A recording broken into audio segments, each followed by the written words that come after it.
Back to Navdha classes. आज हम discuss कर रहे हैं एमएससी केमिस्ट्री सेमेस्टर 1 का क्वेश्चन पेपर।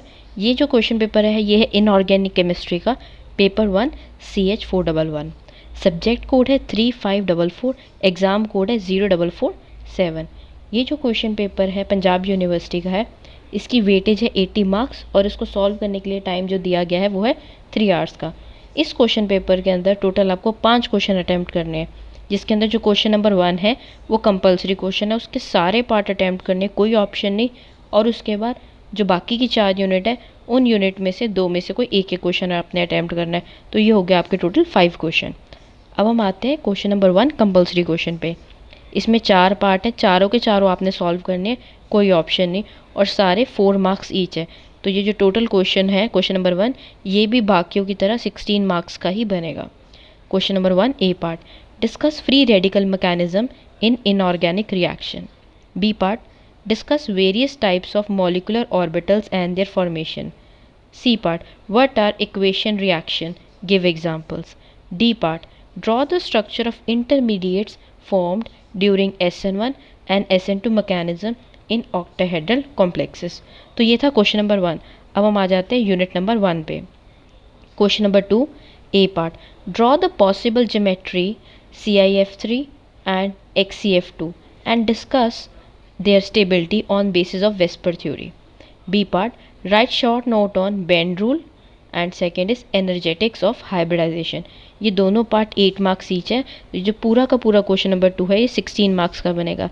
इसके अंदर ए और बी पार्ट में कोई ऑप्शन नहीं, ये पूरा आपने अटैम्प्ट करना है, ए भी और बी भी। ऑप्शन जो है वो इस क्वेश्चन के और इस क्वेश्चन के बीच में है, जो क्वेश्चन नंबर 3 है। क्वेश्चन नंबर 3 है A part, why CO2 is linear and H2O is bend in shape, discuss on their basis of Walsh diagram. B part, discuss d pi p pi bonding in trigonal planar and tetrahedral geometry by taking 2 suitable example of each. तो ये ए part भी 8 marks का है, B part भी 8 marks का है। तो question number 2 जैसे 16 मार्क्स का था, बिल्कुल उसी तरह क्वेश्चन नंबर 3 भी आपका 16 मार्क्स का है। आपने इन दोनों में से कोई एक क्वेश्चन अटैम्प्ट करना है। और हर साल ऐसा ट्रेंड देखा गया है कि वेस्पर थ्योरी से ज़रूर कोई क्वेश्चन आता है या फिर वॉल्श से आता ही आता है। तो ये तो 2 इंपॉर्टेंट टॉपिक है यूनिट 1 के, आपको ज़रूर प्रिपेयर करने चाहिए। अब हम बात करते हैं यूनिट नंबर 2 की। सिमिलरली जैसे यूनिट नंबर 1 का पैटर्न था, यूनिट 2 का भी सेम ही पैटर्न है। 2 क्वेश्चन है, क्वेश्चन नंबर 4 और क्वेश्चन नंबर 5, दोनों 16 मार्क्स के हैं। आप इन दोनों में से कोई एक अटैम्प्ट कर सकते हैं। क्वेश्चन नंबर ए के 2 पार्ट हैं। पहले हम पढ़ते हैं part A. Question 4 A part, discuss various factors that support the covalent character of metal ligand bond in coordination complexes. B part, why crystal field splitting energy is more than pairing energy in COCN whole 6 3 minus but less in CONH3 whole 6 3 minus question mark. Discuss by giving molecular orbital energy level diagrams. तो ये था question number 4। अब हम आ जाते हैं question number 5 पे। A part, draw and explain molecular orbital diagram for CuCl4 2 negative complex. B part, draw and explain the molecular orbital energy level diagram for a complex having DsP2 hybridization. तो ये भी दोनों part 8 marks each थे, तो दोनों question आपके 16 के बनेंगे। आपने इन दोनों में से कोई एक अटैम्प्ट करना है। ऐसा देखा गया एनर्जी लेवल डायग्राम या मॉलिकुलर ऑर्बिटल डायग्राम आपको बनाना ज़रूर आना चाहिए। यूनिट नंबर 2 में बहुत इंपॉर्टेंट है ये। अब हम बात करते हैं यूनिट नंबर 3 में। जैसे ही प्रीवियसली बात करी, यहाँ पर भी 2 क्वेश्चन हैं, दोनों क्वेश्चन 16 मार्क्स ईच के हैं। आपने इन दोनों में से कोई एक का अटैम्प्ट करना है, आपको चॉइस दी गई है।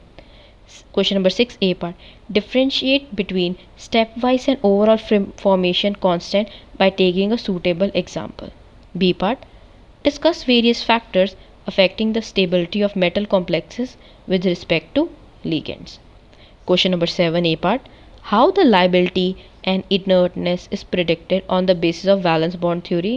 B part, discuss pH spectrophotometer method for determination of formation constant. अब हम बात करते हैं लास्ट यूनिट, यूनिट नंबर 4 की। Question number 8 A part, discuss mechanism of acid hydrolysis of cis and trans isomers of CO En whole twice OH Cl whole positive.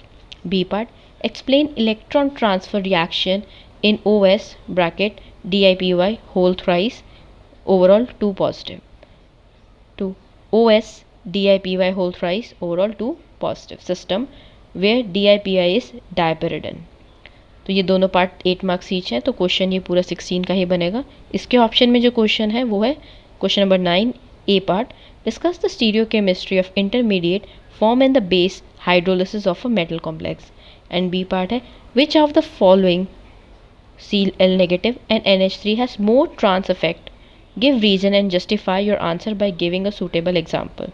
तो ये था MSc chemistry का फर्स्ट सेमेस्टर का inorganic chemistry का paper. और बाकी सारे सब्जेक्ट के भी पेपर आपको मेरे चैनल पे मिल जाएंगे। प्लेलिस्ट इसकी सेपरेट बनी हुई है, पंजाब यूनिवर्सिटी की अलग प्लेलिस्ट है, आपको जाके मिल जाएगी। Thank you.